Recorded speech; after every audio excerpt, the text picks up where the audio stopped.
I've never seen an outpouring against an idea like this. The father, my daughter played pretty high-level club volleyball, and he had read about what we're doing. He said, I want to give you a check. And I said, well, that's very nice of you. He put a check in my pocket, and I looked later, and it was $10,000 unsolicited. I don't think that's ever happened to me before.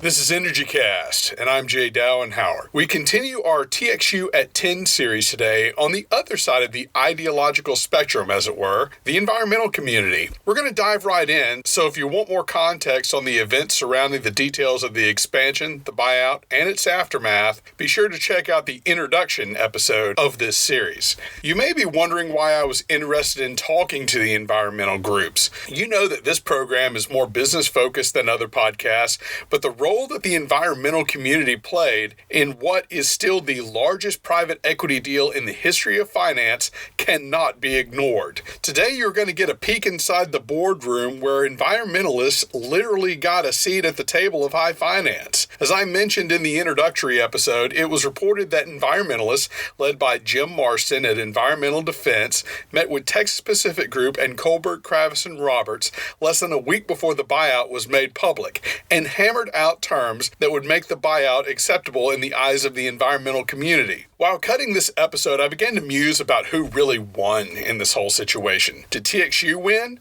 They ultimately built 3 new coal-fired units. Did the environmental community win? They got 8 coal units canceled and several other concessions. Did the buyers? The deal went through the same year it was announced. Maybe not all fights are zero-sum. I'll admit, I've spent a large part of my career in the energy sector opposite the environmental community at large, even though I consider myself an enviro-capitalist. That is, finding a more business-friendly way to be more environmentally conscious. Even when I was working for the Clean Coal Foundation, an organization that was working to cap carbon emissions from the biggest carbon emitters, several environmental groups still opposed us outright. One of these was a gentleman mentioned in this interview, Tom Smitty Smith. He was a fixture at the Capitol in Austin, and I was reading about him in papers long before I met him in person. One day, a few years after the buyout, when I was working for the foundation, I went on a lunch run to a coal-fired pizza restaurant and brought back some pies to the Capitol. Smitty was in the hallway, and we invited him in and offered him a slice. I considered it a coal-fired olive branch. Today, we are talking to Jim Marston, the Texas Regional Director and VP of Clean Energy for Environmental Defense Fund, an international environmental group. I had never met Jim until this interview, but he was extremely gracious, and I was extremely grateful for his insights into this story. We spoke while he was in his office in Austin, and I was sitting in a rainstorm in West Virginia. Rather than record the phone call, I tried some tricks to give us a clear audio signal, which you may notice. I hope you enjoy my conversation with Jim Marston. We're here with Jim Marston, Environmental Defense Fund. Jim, you've been around a long time. Tell us how you entered the environmental community in Texas. Well, I was a lawyer by training, and I first worked for the Attorney General's office at a law school in the Environmental Protection Division. Then I went to a private law practice where I did only a little environmental work, but I continued to do volunteer work and served on boards or did volunteer work for environmental groups. And eventually, I was one of the folks who helped start the EDF office in Texas, where we raised money from Texans to show that we could support an office here. The period we're going to talk about is really that period in 2006 when TXU announced the coal expansion to the buyout. Before the coal expansion in 2006, what were your feelings towards TXU? Well, we had one case where we intervened in a rate case where they were very aggressive. Maybe they'd say we were very aggressive. I thought they were were not complying with the law, and so we pointed that out in our cross-examination.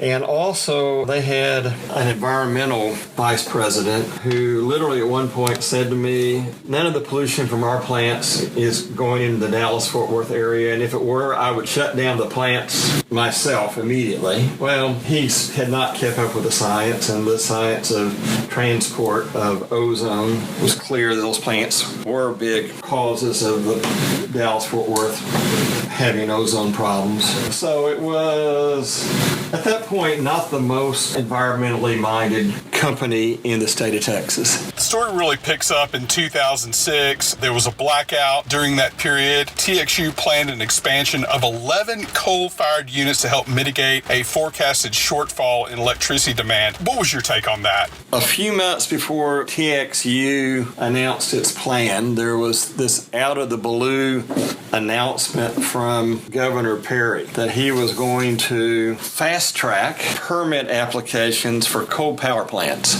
We thought, what the heck is this about? And then a couple months later came the TXU announcement, and we knew immediately there'd been some private, off-the-record conversations between the governor and TXU, and that he was doing this to help TXU. So that's when we started dealing with these applications. I know they used this relatively minor blackout as an excuse, but it wasn't a lack of capacity that caused that blackout, and certainly they didn't need 11 new coal plants to do that. Frankly, what they were doing was this amazing plan to use the way the Texas restructuring law worked. The plan was for them to make enormous profits by getting paid at the prices that $14 gas was getting paid for their new coal plants. And the plan was to run out of business of the gas plants, but not quite all of them, because they needed to have the clearing price set by high natural gas. Were you convinced the forecast that Texas was going to essentially be in the danger zone as far as a supply of power? No, and certainly there was no evidence that 11 new plants were needed, and upon discovery we learned that their plan included really getting a bunch of existing natural gas plants to shut down. A little hard for me to tell you what I knew when. Some of the things we learned when we discovered and got their files and what they were really thinking, but they clearly were not thinking about some reliability problem. They had this plan that was, we're going to make boatloads of money building conventional coal plants and get paid at this outrageous rate because the way the reverse auction worked on the Texas restructuring law. They were trying to manipulate the law, frankly. After the planned expansion, and this takes us from spring to the rest of 2006, the backlash against these 11 coal-fired plants, it really heated up.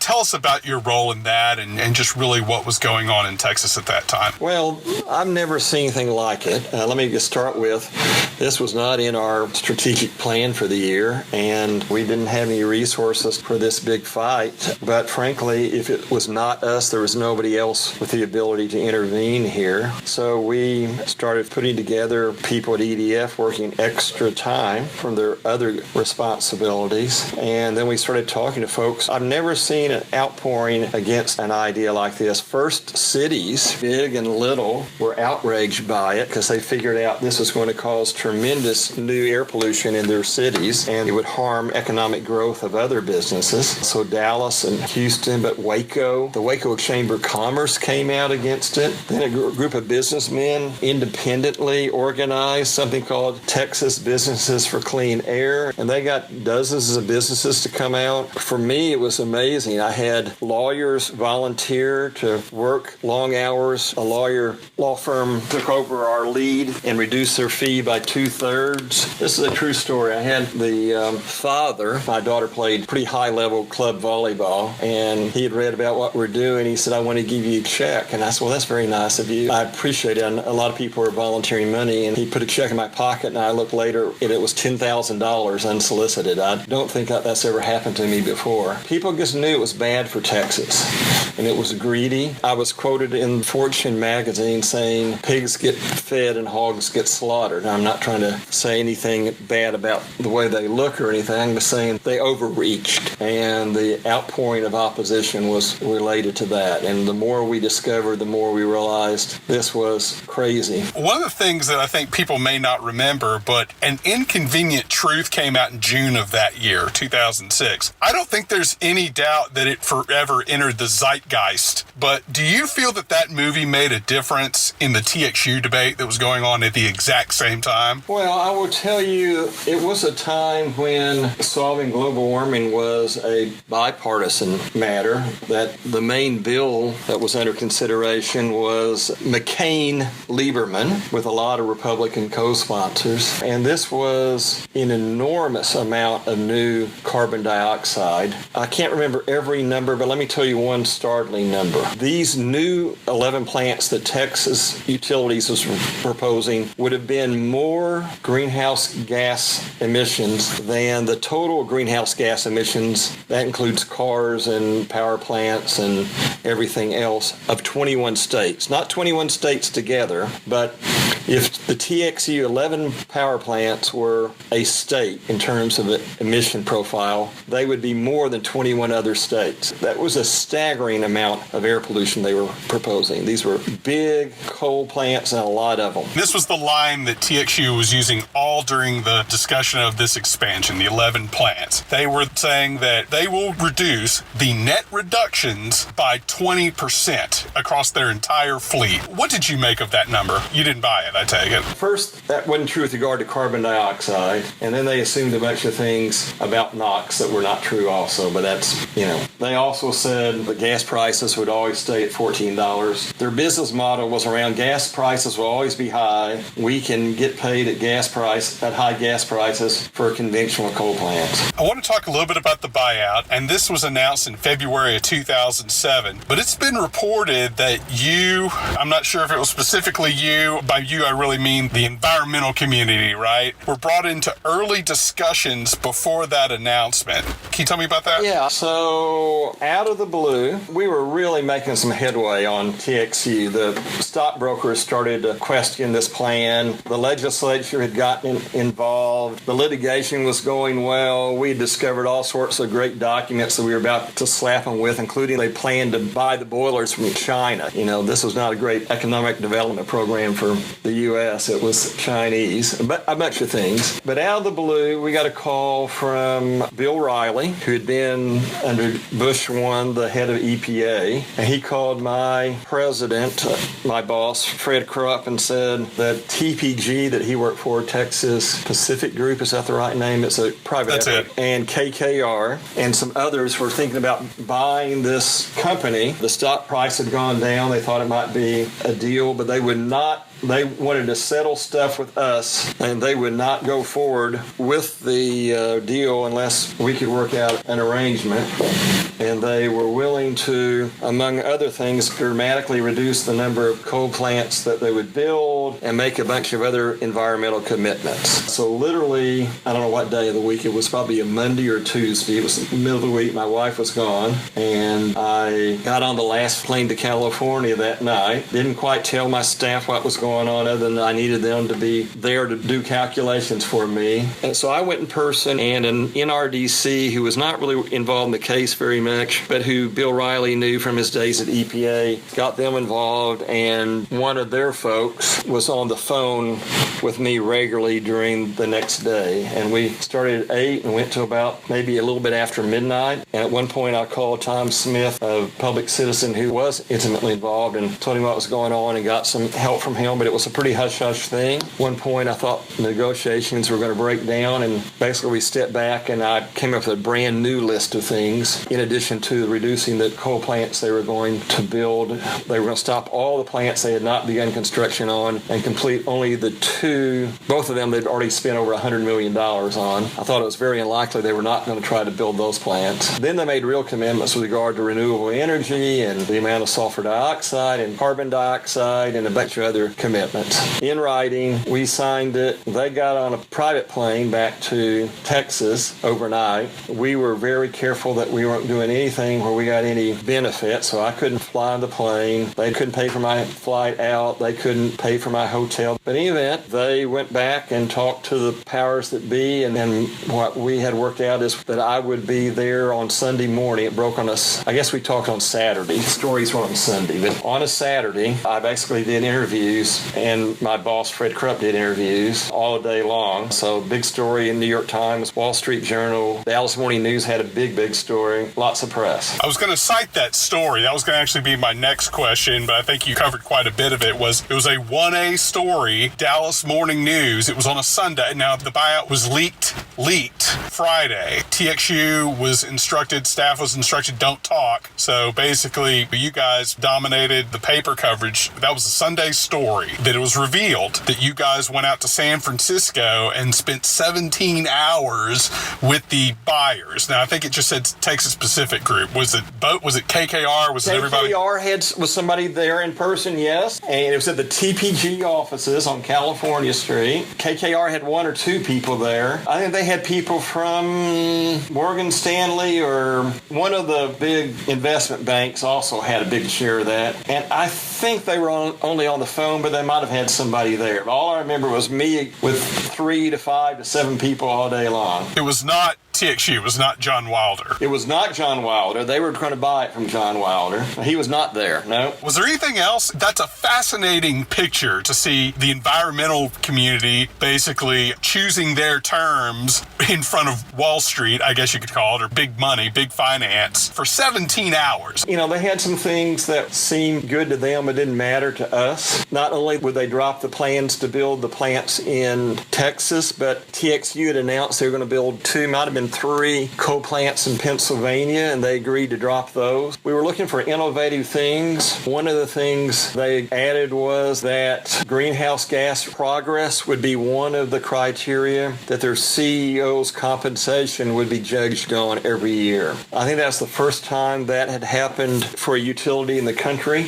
More than one around the country have added that to their criteria for compensating their CEOs. They were going to set up a Sustainable Energy Advisory Group. They were insisting that I be on that, and I jokingly said, if you allow me not to be on that committee, I'll let you build another coal plant. That wasn't a serious thing, but I knew that serving on that committee would just be more work for me, which it turned out to be. KKR, one of their senior folks, was on the board of a couple environmental groups. One of the things that was clear is they did not want to own a company that they would have to take hard questions from their fellow board members for bad emissions profile. That was part of what was going on there. They also thought it wasn't good economic policy or economic strategy to build all of these coal plants. It turned out to be true. So I think what I was trying to get to is this idea of you go there and then they kind of lay it on you, because it had to be secret before you really got there, I'd assume. And then they're like, okay, here's what's going on. What do you want? I guess that had to take you back a little bit. And then it was like, oh my goodness, I need to make some phone calls. I mean, was that kind of going through your head, this idea that I need to kind of put together? Well, we had it set up that Hawkins would be on the phone and I would talk with him regularly because he was going to have to sign off on it, and that my big boss, Fred Krupp, was going to be available to talk as well. We knew the proposal was going to include only 2 of the plants that were already well under construction, and they were going to offer other things. So we knew that I was going to get some new things, so I got that immediately, and I guess in those days we were faxing, I guess. Are you guys in a boardroom just whiteboarding this out? What does that look like? We're in a boardroom. I mean, I literally think they had a draft that somebody had typed, and I did some editing with a pen, and they would do some scratching, and then I'd mark through some stuff. But we did a lot of writing, by hand editing things. Looking back on this whole thing and what ultimately happened, I kind of like to say, look, there was a big confluence of stuff going on at that time. An inconvenient truth comes out. Greenhouse gases really become in the forefront. TXU wants to build a bunch of coal-fired units. Natural gas, we are 1 year away from the start of the fracking revolution.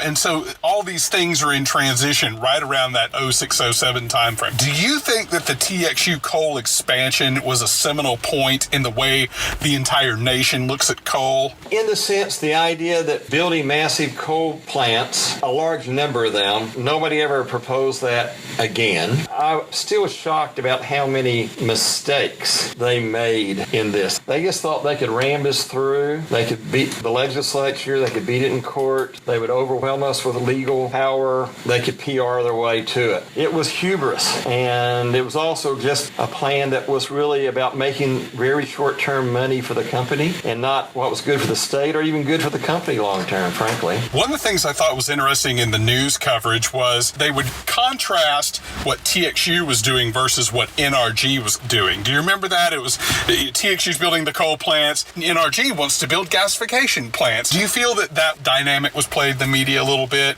Well, yeah, the other thing is they suffered from the smartest man in the room syndrome. They just thought they were smarter than everybody, including NRG. And one of the things I thought was interesting was it was a very interesting coalition of people who were against that expansion. The most interesting one I found was Chesapeake Energy. They are the ones who funded the Coal is Filthy campaign, right? What did you make of that? Natural gas going against TXU. Well, the first thing is people thought the ads were coming from us, and we didn't have that kind of money. I knew it wasn't us. It didn't ultimately surprise me because I actually think the smart gas companies understand their opposition is not with the environmental community. Their competition is dirty coal plants, and that they have a competitive advantage on lower pollution if they will play that up. And that's where a big market for them could be. In fact, there's a lot of opportunity for gas to take more share from coal plants in Texas, which of course would be good for Texas in the sense that Texas is the source of most of that gas that's being produced, and almost all the coal that's burned in Texas now comes from Wyoming.